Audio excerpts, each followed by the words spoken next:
distinguished speakers, respected delegates and audience, very good afternoon to each and everyone. And thanks for the organizers and Dr. Garg for having me here. So I'll be going through many pictorial representations for your understanding, not to the DB equations, but to the clarity of what a flow battery is meant for and in what way the scenario is going to change in energy storage. So next. So once you see, many of us know what is a battery, having an anode and cathode, and the energy is stored inside a battery. And when we see in terms of a flow battery, energy is not storing inside a battery. It's very distinguished from the what every people knows about lithium-ion battery. So when we take lithium-ion battery, the energy what we store is limited, and we can say the power and energy are coupled to each other. We cannot play around it. Let's say if you want to use it for rooftop solar energy or the store energy for many solar megaparks, we need to compromise either on the power level or on the energy level. But when we transit to flow battery, where the energy storage we are doing outside the battery device, where the battery is just meant for the power conversion, and then the electrolyte, the active species, what stores the energy will be storing outside the battery, so that we are decoupled from it. We can store the excess amount in whatever the way we want. Let's say it's like a kind of petrol separately stored, and whenever we want, we are taking it to the bikes and cars, and we are running on it. So, but it's a complex systems. When we see many positives in flow battery, the same thing is in negative in lithium-ion battery, and only the main positive in lithium-ion battery, it's high energy density. People want immediate power and immediate energy. That's what market is driven by. And that's where we speak more about its positiveness. When we see on the longevity of sustainability of energy storage market, we should go through the long duration and large scale energy storage, where the flow battery is coming into competition with the lithium-ion battery. Okay, next please. And this is the pictorial representations. So when we see with respect to the long duration energy storage, where we store megawatts of hours or gigawatts, where we are aiming for having 500 gigawatt power from renewable energy, and at least 20% of it should be stored to make it grid independency or dependency on the renewable energy sector. And to have that kind of storage, our flow battery stays high there. And when we see the bottom picture, the flow batteries are almost zero where we are talking about the power and energy densities. So we need to see the tackling of improving energy density and power density of a flow battery to make it more viable economically in the next decade. And we are already seeing the expectations on flow battery, especially in US, China and Europe, US, China and Australia. Europe is just establishing in the flow battery. So there is a much more projection in the deployment and increment of flow battery in those countries. And especially when I was about to, next one, when I was about to start a startup in IIT Madras in 2017, the Indian bureaucracy was very against the flow battery, and they are more forcing to have the lithium-ion battery. And so that made me to shift from being entrepreneur to become a faculty in IIT, and thanks to Indian bureaucracy, which made me to become IIT faculty instead of an entrepreneur. And but the IITs are making us to have more research instead of teaching. And if someone wants to do more research and any technical content, we need to understand what kind of research we need to do. So this is the kind of complexities we have in flow battery, and anybody can choose any of it. It's even a single one can make a PhD out of it. And next slide. So when you see the complexity of understanding the efficiency of a flow battery, it's a function of so many things, and it interrelates between so many parameters. So you need a lot of research groundwork you need to be done, and you need to focus more on all the aspects of material characterizations, its physical properties, of its operational efficiencies, to tackle its behavior, to come out of some strategies to improve efficiency, and that way you can increase the power and the energy densities of the flow battery. Next. So this is my typical research. It's not about, I'm not going to give you any numerical results. Once we see the small one, many of us will do a lab scale studies, and we get a result out of it. And when we especially go to industrial sites, the size is not relevant to what we do in a lab scale. And if you see the right side part, when we see the literature where the lab scale experiments have been done, they have given the results, some results published officially in journals. But when we do them on an industrial scale, in a deployment and a field level deployment, all those have become red.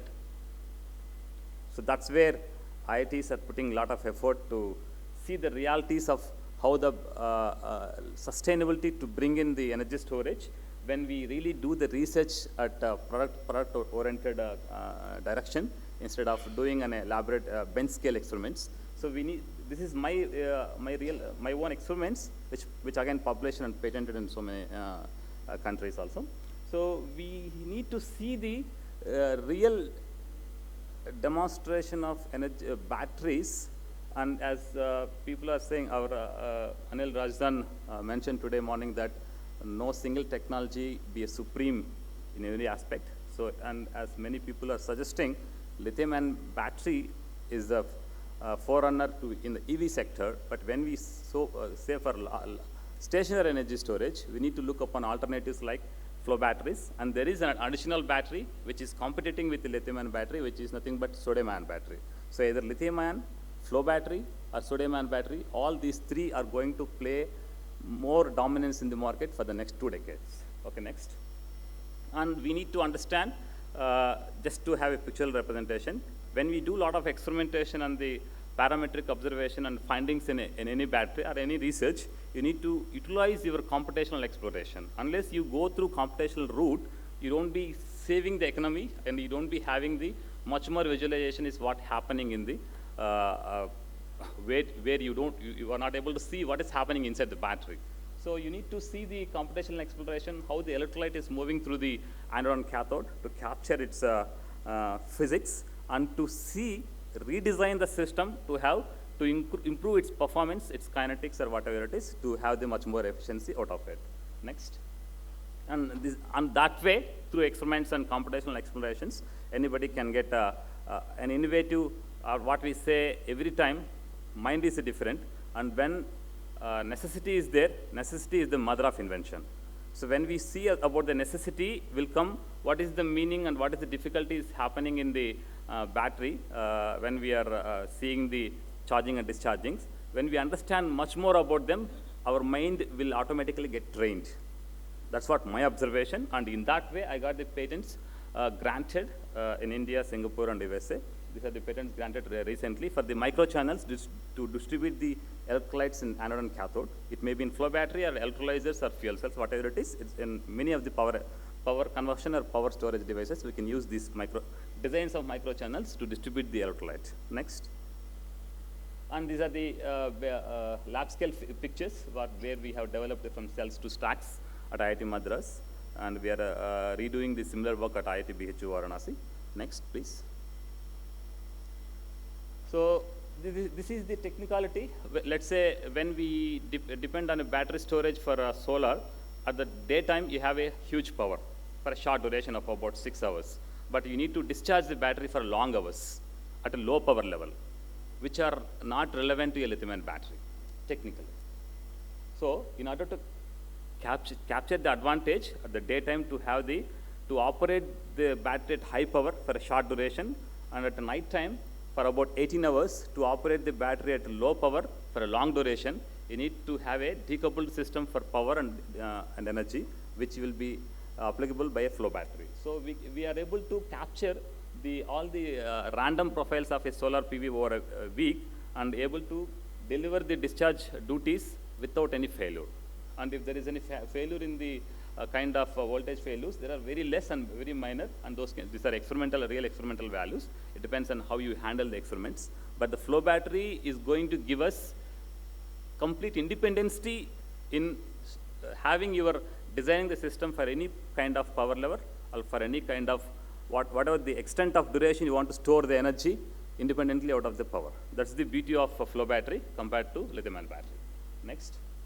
And this is we are going to do in the next couple of years. So it's just for a pictorial representation. As I know much about the flow battery, let's say that, as I told, it's a flow battery is a complex system. let's come back to the easiness. So it's a sand timer. We're not going to do much work on it. So when you twist it, it will do its duty. And it's a needle. You're not doing much work, and you just put the syringe to it, it will do its duty. But when it comes to farmer, for his activities, he will be keep on doing his hard work to meet his demands, to meet water from the well to the field. Now, if you merge both of them, so instead of hard work, since farmer is always committed to have a hard working, if you provide a pump, anyway, we are using the pumps agriculturally, since we are going to have a transition for renewable energy dependency. So let's say if I design a battery which meets the life of a renewable, let's say solar PV module of about 22 to 25 years. So, and anyway, the wind energy will not come into the agriculture sector. It's a huge stationary storage. So we will be having a lot of solar module application in agricultural pumping. If you have a battery which stores the energy and gives you the pumping need for farmer, it will be very beautiful. And in this case, the lithium-ion battery will have a lot of difficulties to have the long duration energy storage for agricultural needs. And flow battery makes, because of its decoupling nature of power and energy, it will give you a lot of application in agricultural sector. And with this design of twisting because we have the positive and negative electrolyte tanks, so with the inspired from these two aspects, and to meet the hard work by the farmer, we are designing a miniatured flow battery stacks, which without needing any pump work, because by gravity it can have a anode and cathode vice versa electrolyte distribution. So we are designing this in our laboratory. In the next 2 years, we'll be having a complete system for this design. Okay, next. And if anybody wants to, let's say, explore through the flow batteries, so these are the expected outcomes in the next decade. So flow battery, anyway, don't go beyond the efficiency of 80%, where we have the 95%, 99% for lithium-ion battery. That's a different issue. But when we speak about energy storage and energy efficiency, it doesn't matter. What you need is a utility. When you want utility, let's say you can aim for 70 to 80% efficiency, but you want to have the miniature size of the flow battery stack in order to compete in an economical market. Okay. Thank you. So that's very interesting. How much time? Thank you very much. Now, I wanted to check out with you, sir, is there a costing factor in this also?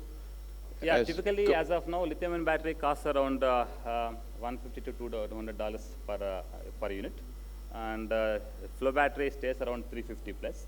That's on a commercial scale. But when you see on a megawatt hour, gigawatt hour scale, we speak about LCOS, levelized cost of electricity. As on today, the levelized cost of electricity for flow battery is lesser than lithium-ion.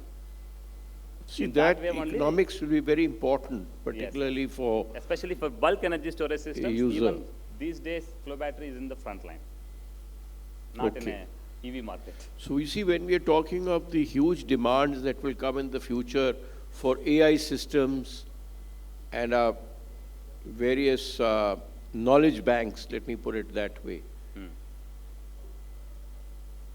what is the method that you are suggesting? Flow batteries? Because that's what I've been reading, I think, in the US. Flow batteries are no way recommendable for automobile industry. For?